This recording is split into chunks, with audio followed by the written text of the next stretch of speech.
नमस्कार मित्रांनो, मैत्रिणींनो, भावांनो आणि बहिणींनो, आज आपण या व्हिडिओमध्ये जाणून घेणार आहोत की मुख्यमंत्री माझी लाडकी बहीण योजनेचे फॉर्म आपण सर्वांनी भरले आहे, भरणार असाल किंवा फॉर्म जर भरत असाल आता, तर जे काही फॉर्म भरल्यानंतर पेंडिंगचे स्टेटस आहे, फॉर्म का अप्रूव्ह होत नाहीये, अप्रूव्ह करण्याच्या प्रोसेस काय आहेत, किंवा मुख्यमंत्री माझी लाडकी बहीण योजनेचे ऑनलाईन फॉर्म भरल्यानंतर ज्या काही अडचणी येत आहेत त्या विषयाची सविस्तर माहिती जाणून घेण्याचा प्रयत्न आज आपण या व्हिडिओमध्ये करणार आहोत। मुख्यमंत्री माझी लाडकी बहीण योजनेचा ज्यांनी फॉर्म यापूर्वी भरला आहे किंवा जे फॉर्म आता ऑनलाईन भरणार आहेत त्यांनी सर्वप्रथम आपल्या मोबाईलच्या प्ले स्टोर वरती जाऊन आपलं जे काही नारी शक्ती दूत ऍप आहे सर्वप्रथम अपडेट करून घ्यायचं आहे। ते कशा पद्धतीने अपडेट करायचं तेही सांगतो। आपल्या मोबाईल मध्ये जा, प्ले स्टोर ओपन करा।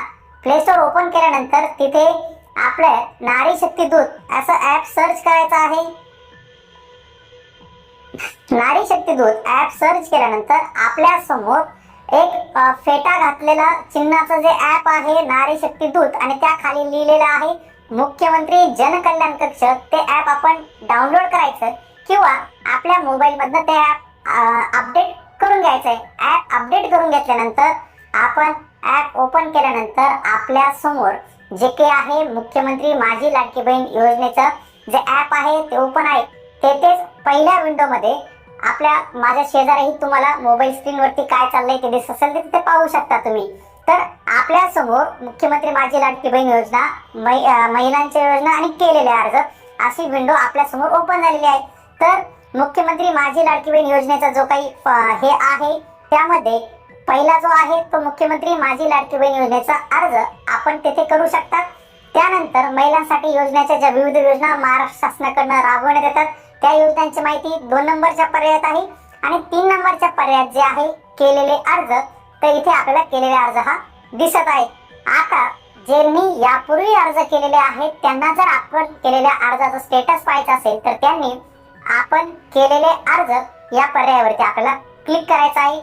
या पर्यायावरती क्लिक केल्यानंतर आपल्या समोर आपण आतापर्यंत जेवढे काही फॉर्म भरलेले आहेत मुख्यमंत्री माझी लाडकी बहीण योजनेचे ते सर्व फॉर्म येथे आपल्याला ओपन झालेले दिसतात।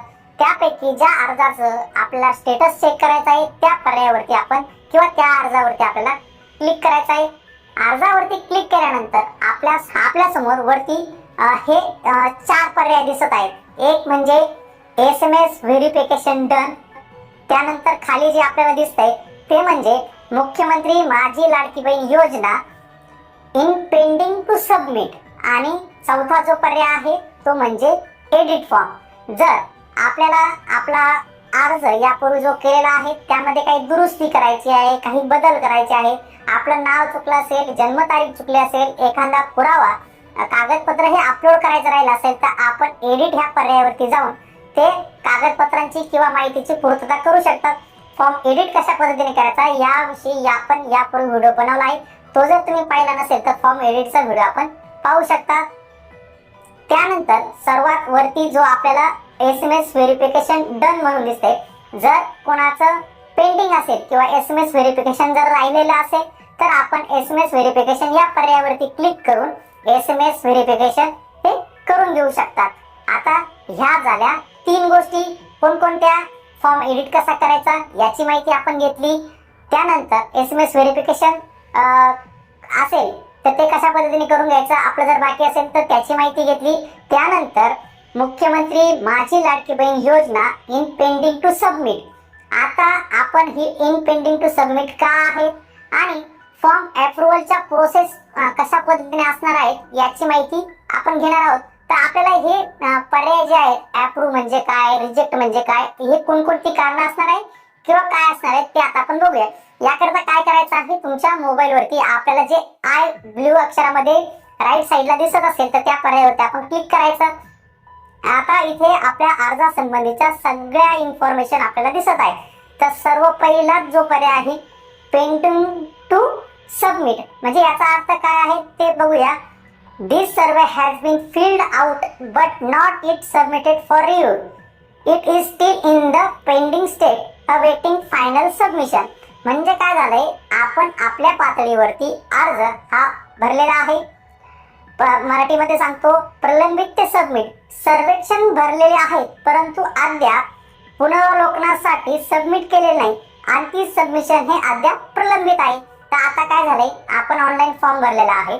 जे काही सरकारी अधिकारी आहेत फॉर्म अप्रूव्ह करणाऱ्यांकडे, त्यांच्याकडे हा फॉर्म गेलेला आहे, पण त्यांनी अजून तो फॉर्म अप्रूव्ह केलेला नाहीये किंवा रिजेक्ट पण केलेला नाहीये. म्हणजे अजून तो फॉर्म वरती त्यांनी कोणतीही ऍक्शन घेतलेली नाही, म्हणून पेंडिंग टू सबमिट असं आपल्याला तिथे दाखवत आहे. आता काहींचे फॉर्म आतापर्यंत अप्रूव्ह झाले असतील तर त्यांच्या फॉर्म समोर अप्रूव्ह येत असेल तर त्यांचा फॉर्म अप्रूव्ह कसा झाला तेही बघूया. सर्वेक्षण पुनरावलोकन करून स्वीकारले गेले आहे सबमिटर कडून आणि कोणतीही कारवाई आवश्यक नाही. आता म्हणजेच काय, जे आपण फॉर्म सबमिट केला, जे काही अधिकारी सरकारने शासनाने ठरवलेले आहेत ऑनलाईन पद्धतीने त्यांनी तो फॉर्म अप्रूव्ह केला आणि सबमिट करून घेतलेला आहे. म्हणून ज्यांच्या नावापुढे अप्रूव्ह म्हणून येत असेल, ज्यांच्या फॉर्म पुढे ते अप्रूव्ह दाखवत आहे. त्यानंतर जर कोणाच्या फॉर्म वरती इन रिव्ह्यू म्हणजेच पुनरावलोकन जर दाखवत असेल तर त्याकरता काय करायचं आहे, सर्वेक्षण सध्या पुनरावलोकन कर्त्याद्वारे मूल्यांकन केले जात आहे. सबमिटर फीडबॅक किंवा मंजुरीची वाट पाहत आहे. आता काहींचे फॉर्म हे रिव्ह्यू मध्ये गेलेले आहेत, म्हणजे काय, कोणाची कागदपत्राची पूर्तता